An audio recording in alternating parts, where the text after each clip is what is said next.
Hey guys, it's Sid. Welcome to the Hangout. Today I'm joined by a professional drummer who is from Toronto, who's played alongside artists like Shawn Mendes, Camila Cabello, and Francesco Yates, and many, many more. Here's Mike Sleath.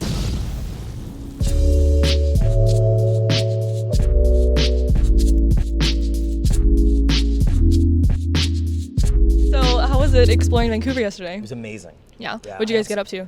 Well, they didn't really do anything, but what did I do? I went shopping a little bit. Ooh, nice. And then I just walked down by the water. Nice. It's beautiful here. Waterfront's so lovely. And yesterday was a very sunny day. Yeah. So you guys were like Actually, lucky. Incredible. You must be happy the Raptors won yesterday. Yes. So the majority of my day yesterday was building up to the game.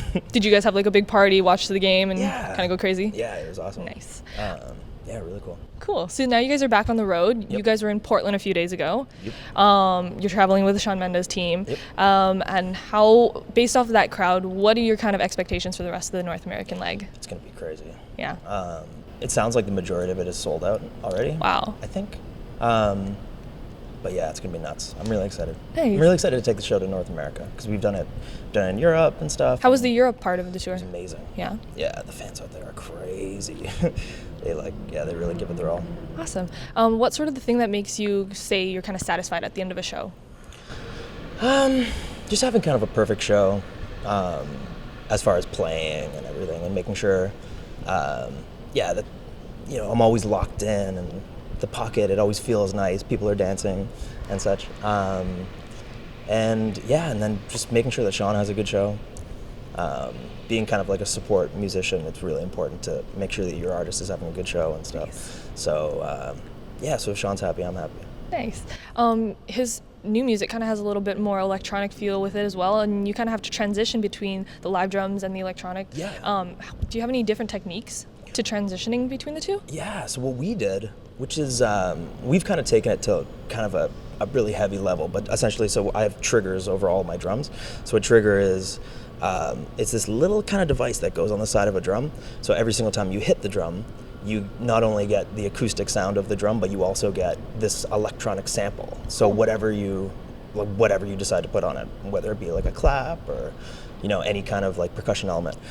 So I have those on every single drum. So being able to do that leaves us open to, the possibilities are endless. Cool. And is that like consistent throughout the whole entire show, or is there Yeah. some songs that are just... There's some songs that don't have all the electronics and stuff like that. There's a lot of songs that, maybe I'll just put something on the kick drum just so that it kind of really like brings that sound out or something. Cool. But yeah, the majority of it is just all electronics. And then I also have like auxiliary pads and stuff like that where I can just play electronics. Like an auxiliary little bass drum, so I can just... Oh, cool. I essentially have like an electronic drum set with my acoustic drum set, but my acoustic drum set can turn into an electronic drum set. Very We've taken it interesting. to a crazy, That sounds annoyingly heavy level. Was it hard to sort of like learn all of that when you first were trying to get it all together? Yeah, so it was a lot of trial and error, and we've run it like a million different kinds of ways, but we've kind of settled at a really stable and a really like comfortable kind of way. Cool. He has like a whole bunch of new songs this tour as well. What's sort of your technique to learning new songs? So normally what we do is we kind of play the song sort of as is, and kind of like some of the songs, the parts are very obvious and it's very clear what you're supposed to do, but a lot of them are really up for interpretation. So you can kind of get away with doing, you can kind of be very creative and get away with doing your kind of spin on it or something. So normally what we do is we'll kind of learn the song very, very like to the point, like exactly like how the song goes, and then we embellish from there. So kind of, so it's a live environment. You don't want to hear the song exactly how it, it is on the record. You want something new and stuff like that. So we work very hard to like come up with different transitions and stuff, and then we extend a lot of parts so that the crowd have like moments to, sing back and do stuff like that. Nice. It's gonna be cool. Are you coming to the show tonight? I am. Cool. I'm so You're excited. gonna see a lot of that stuff. It's Oh, gonna be really cool. So how many versions of like different song, or like if you had one song, how many versions or different like that we play? accompaniment? Yeah. Oh, sometimes there's so many. Really? Like with Shawn too, we're always kind of on the road, and then we're doing like award shows and we're doing stuff like that. So for certain shows, you have to cut a song down to fit a certain time or something like that, or like Yeah, so there's just always so many versions floating around. The last tour, the last time we were here, we had a whole backstage rehearsal set up. And we have that now, but we haven't started rehearsing yet. It's like the second show. But so all day we would rehearse for MTV Unplugged. Because all those were totally different.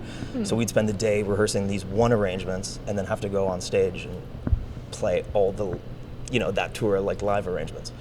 So it's kind of like... And that show was acoustic though, yes? Yeah. So then now it's kind of a little bit more amplified. Yeah. Okay, cool. Yeah, so we're getting ready for a couple of things I can't really talk about, but... No. Yeah, so we have another... It's going to be the same thing. Awesome. Do you have any sort of exercises that you do to warm up before a show? Yeah, I like to stretch a lot. So there's like a series of different kind of stretches and all that kind of stuff, because if you don't stretch, you get this thing where like my forearm will like absolutely kill, and then you can't really hold onto the drumstick at all. It's really gnarly. Have you like ever like accidentally thrown a drumstick off stage in the middle of? But you have like a backup, though, right? Yeah, I have them like everywhere. Okay. I'm like a cowboy or something. Pistol every single corner. When you play, some musicians see color. How do you think you process playing the drums? I mean, kind of like that. You're a lot like a painter, like there's kind of like my job is very much to keep the groove and keep the pocket and keep everything steady. So that's the job of a drummer. You want people to dance. That's the kind of idea. So they dance to like the kick drum. But then you also want to play with Shawn, So like Shawn will say one thing or something, and then I always try to accent these little things to make his vocal come out or something like that, and that makes him look better. Kind of like, yeah, it amplifies what he's doing. Do you find yourself being very experimental during shows? No. No? No, we set it. You have what you have. Set it and forget it. Okay. Like it's kind of, with all this, it does happen. There's times where we have to fill a certain amount of time and it's kind of like, all right, play something. But for the most part, we really try to just have it locked in and, You guys have been growing so rapidly, and you've been with him for about 4.5, almost 5 years. You guys are playing your first stadium headlining show in September. What sort of, what are you guys expecting? How are you feeling to play such a big audience that's all dedicated to him? I'm really excited, but I think you kind of get ready for big shows the same way as you get ready for, I guess every show he plays is big. Like this, it's a big Grammys. place. You guys played the Grammys, which is incredible. How was that? That was crazy. Yes. Anxiety was really high on that one, especially because we were about to go on, and then Michelle Obama walks in right in front of Dave, the bass player, and then he looks back to me. He's like, "Yo," and then J-Lo comes in beside her. Oh man. And who else? Jada Pinkett Smith was. It was like that. They all introduced us. Wow. So if it wasn't nerve-wracking enough, knowing that like Quincy Jones was in the front seat and all these people, now the first lady is standing right. So you really have to stay focused. What would you say is your biggest pinch me moment so far in your career? I don't know. I've met a couple cool people who were idols of mine growing up. So I got to meet Travis Barker. Oh, nice. That was pretty wild. For me, I don't know. He's a drummer, but I get really starstruck from other drummers. Of course. Not really the artist, but yeah, it was crazy. And I was in a trailer with him, and he had a little rehearsal kind of set up. He's from Blink-182. I don't know if you know. You might be a little too young for Blink-182. Maybe, yes. But they were my band growing up. Nice. I was angry I wasn't in Blink-182, and I was angry I wasn't Travis Barker. Do you draw a lot of inspiration from them? Yeah, tons. That's what I started learning all their songs and doing that. And then at I think it was the American Music Awards or something, I got introduced to him, and they brought me into his trailer. Nice. And I was just one-on-one with him for maybe 5 minutes or something like that. Awesome. But yeah, he had a drum set, and he showed me what he does to warm up and all that stuff. So that was definitely one of them. We played to the Queen too, which was pretty wild. Birthday. Yeah, her birthday. That was weird. Could you ever imagine something like that? Because my family are half English and half Irish. Oh, cool. So growing up, it was always the royal family were always a thing. And then we're playing, and I'm looking, and I don't know if she was looking at me, but I'm that's the Queen of England over there. I'm like, that's a weird thing. Speaking of Queen, are you a big fan of Queen, like Freddie Mercury and all that? Very much so. And you guys played Wembley not once, but twice. Twice, yeah. What's it like being on the same sort of stage and having that same crowd? Well, maybe not the exact same crowd, but having the same crowd size and everything as well. It was crazy. The first time we did it, I was a nervous wreck, and like, you know, I'm going. I don't know. I didn't even know what was going on. I was like so scared and so whatever. But then the next time, I was like, you know, I've done this before, and then I could enjoy it, and it was incredible. There's this roar that comes from the crowd and comes from, you know, the PA system and everything like that. That's different in that room. It's this like aggressive, like kind of thing. Whereas with an arena, it's sort of like nice. Because it's open, right? Yeah. Like, oh, yeah. It's super, yeah. Wow. Have you ever met Roger Taylor Roger Taylor? from Queen, No. the drummer? No. No? Wow, you know his name. I didn't even know his name. Really? No, I've never met anybody from Queen. Wow. What would you? Very impressive. I didn't know his name. I would have said the drummer from Queen. Yeah. Oh, okay. But the drummer from Queen. Yeah. If you ever met him, what sort of things would you ask him and that sort of? How? Wow, man. Yeah, I don't know. They've seen everything. Yes. You know, they've been through the ringer. Did you watch Bohemian Rhapsody? Yeah. Yeah. It's a good movie. Yes, it was. Actually, Shawn and all of us went to see it in Cool. Boston together. Nice. And afterwards, we're like, all right, let's do that. Turn it up in the car and just drive with the windows down, singing Bohemian Rhapsody or something. Yeah. You meant, I think, in a previous interview, you mentioned Drumeo, Yeah. and you wanted to try to get a gig on there. Yeah. What sort of thing would you showcase, or what song would you cover if you were there? I don't know. All the people that are on there are like, I don't know what I have to offer. I would have to really think about it. Yeah. I don't know. I think it's like baby steps. Yes, yes. What other goals would you say you have for 2019? 2019. Well, I have one in the process. Oh.